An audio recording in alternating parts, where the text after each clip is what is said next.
अजा एकादशी पर सुनी जाती है राजा हरिश्चंद्र और गौतम मुनि की कथा। भाद्रपद महीने में 2 एकादशी आती हैं। जन्माष्टमी के बाद पड़ने वाली एकादशी को अजा एकादशी कहते हैं। इस साल अजा एकादशी आज 19 अगस्त को मनाई जा रही है। अगर आप भी व्रत रख रहे हैं। हिंदू धर्म में एकादशी तिथि का विशेष महत्व है। ये तिथि भगवान विष्णु को समर्पित होती है। साथ ही हर महीने 2 एकादशी पड़ती हैं।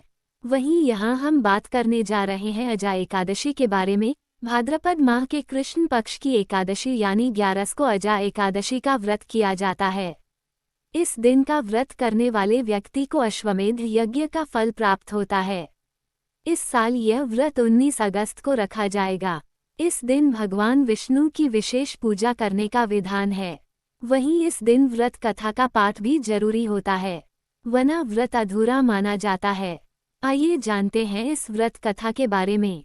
पुराणों के अनुसार एकादशी का महत्व स्वयं भगवान श्री कृष्ण ने धर्मराज युधिष्ठिर को बताया था। कृष्ण बोले, भादो मास के कृष्ण पक्ष की एकादशी का नाम अजा है। इसका महत्व गौतम मुनि ही जानते हैं। भाद्रपद मास के कृष्ण पक्ष की एकादशी का नाम अजा है। वो सब पापों का नाश करने वाली बताई गई है। जो भगवान केशव का पूजन करके इसका व्रत करता है, उसके सारे पाप नष्ट हो जाते हैं।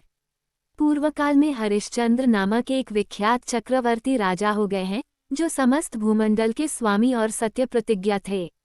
एक समय किसी कर्म का फलभोग प्राप्त होने पर उन्हें राज्य से भ्रष्ट होना पड़ा, जिसने युगों का परिवर्तन कर दिया।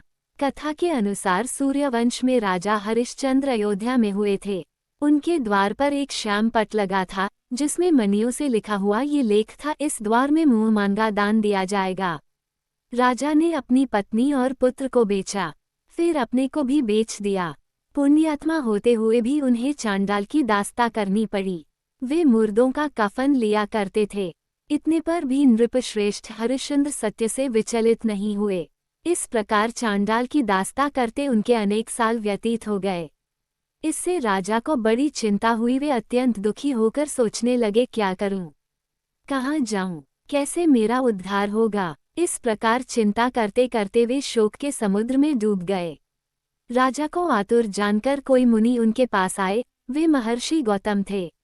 श्रेष्ठ ब्राह्मण को आया देख नृपश्रेष्ठ ने उनके चरणों में प्रणाम किया और दोनों हाथ जोड़ गौतम के सामने खड़े होकर अपना सारा दुखमय समाचार कह सुनाया।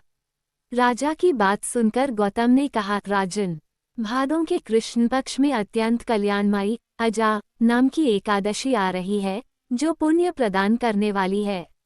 इसका व्रत करो, इससे पाप का अंत होगा। तुम्हारे भाग्य से आज के 7वें दिन एकादशी है। उस दिन उपवास करके रात में जागरण करना। ऐसा कहकर महर्षि गौतम अंतर्धान हो गए। मुनि की बात सुनकर राजा हरिश्चंद्र ने उस उत्तम व्रत का अनुष्ठान किया। उस व्रत के प्रभाव से राजा सारे दुखों से पार हो गए।